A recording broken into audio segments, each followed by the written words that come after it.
Trump has already begun using so-called poll watchers, which, make no mistake about it, are meant to intimidate voters as they show up to the polls. Now, there are certain satellite sites in Philadelphia, for instance, not to do early voting, but those sites are open for individuals who might want to register to vote or maybe want to drop off their ballots. And so the Trump administration is angry that their campaign officials who are showing up to be poll watchers at these sites are being turned away. Now, on Wednesday, at the weekly Philadelphia City Commissioners meeting, which is open for public comment, the Trump campaign's Pennsylvania State Director for Election Day Operations, James Fitzpatrick, requested that the board allow the campaign to immediately appoint poll watchers at early voting centers. Here's what he said during this meeting. Because voting is occurring at these satellite offices, the Trump campaign requests that we immediately be able to appoint poll watchers to observe the voting at these satellite offices. In the alternative, if these are satellite offices of the Board of Elections, we request the right to have our representatives observe the process from a public space within these satellite election offices. So officers.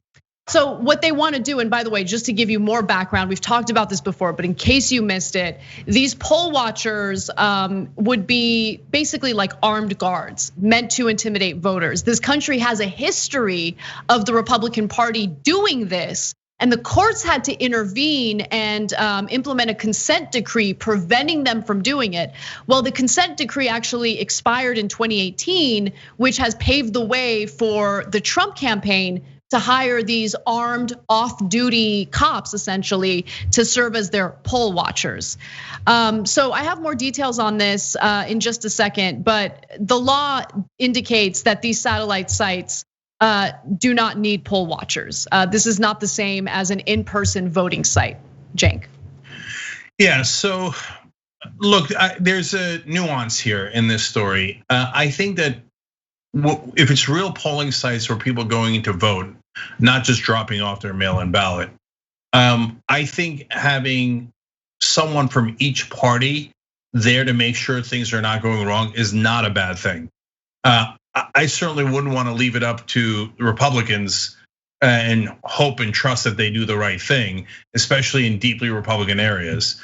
So, and that is fairly normal.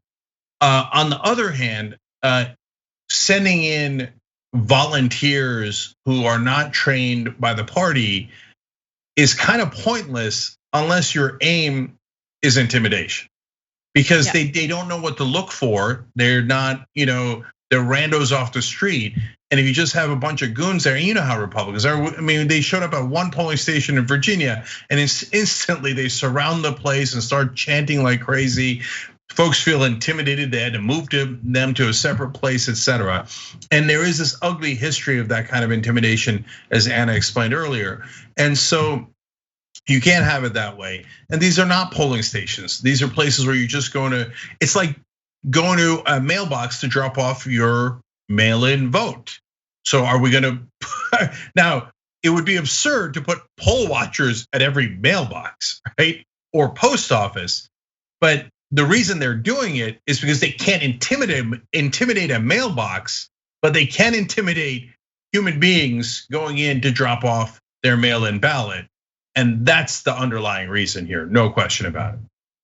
Right, and one of the frustrating moments from the debate was when Donald Trump offered his talking points about how wonderful poll watchers are, without anyone challenging him on what the reality is of these poll watchers, what the actual intentions are of the Trump campaign to use these people at in-person voting locations. They make it appear as though they're doing it to prevent voter fraud, something that we have absolutely no evidence of happening on a widespread scale.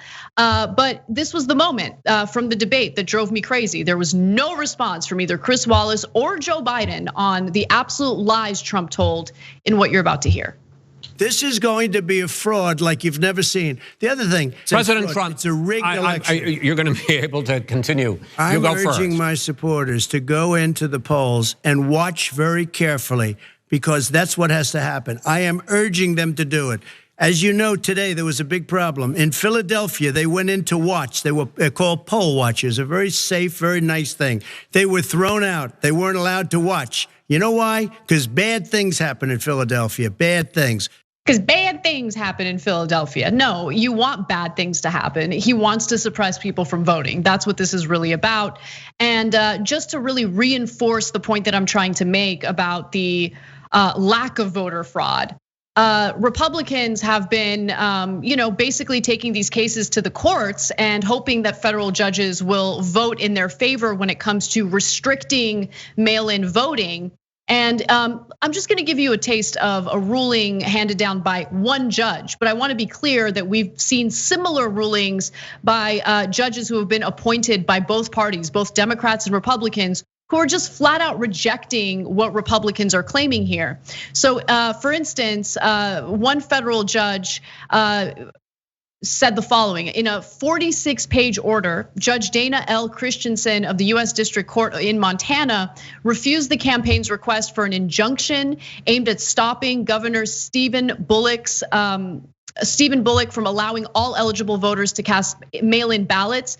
Christensen, an appointee of President Barack Obama, found the plaintiff's stated reason for seeking the injunction a risk to, basically that the risk to voter fraud had no basis in reality. Here's his exact wording. He said, in many respects, this case requires the court to separate fact from fiction. Central to some of the plaintiff's claims is the contention that the upcoming election, both nationally and in Montana, will fall prey to widespread voter fraud. The evidence suggests, however, that this allegation, specifically in Montana, is a fiction.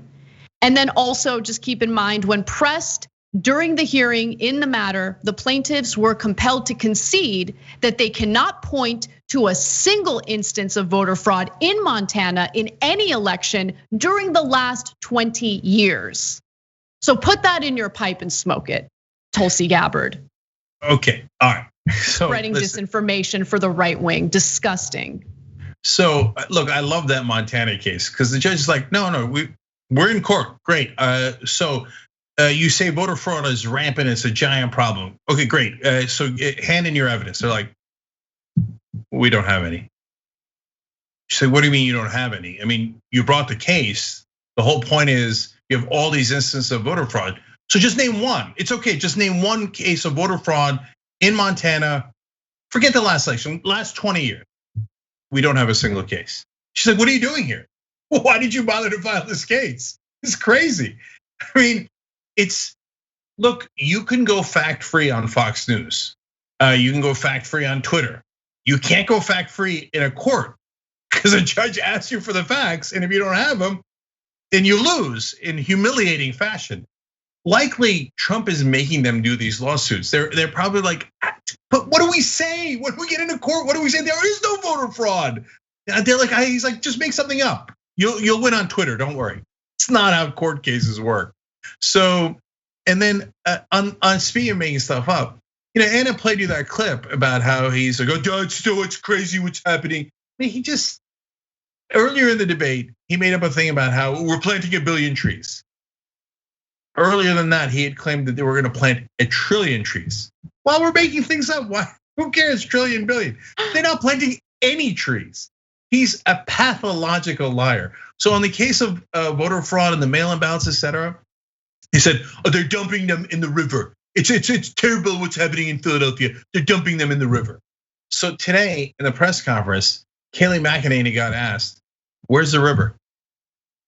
So if they're dumping all these ballots in the river, we're reporters. In fact, the person who asked it is John Decker. He works for Fox News Radio, Fox News. They're like, where's the river? We got to go to the river. Where is it?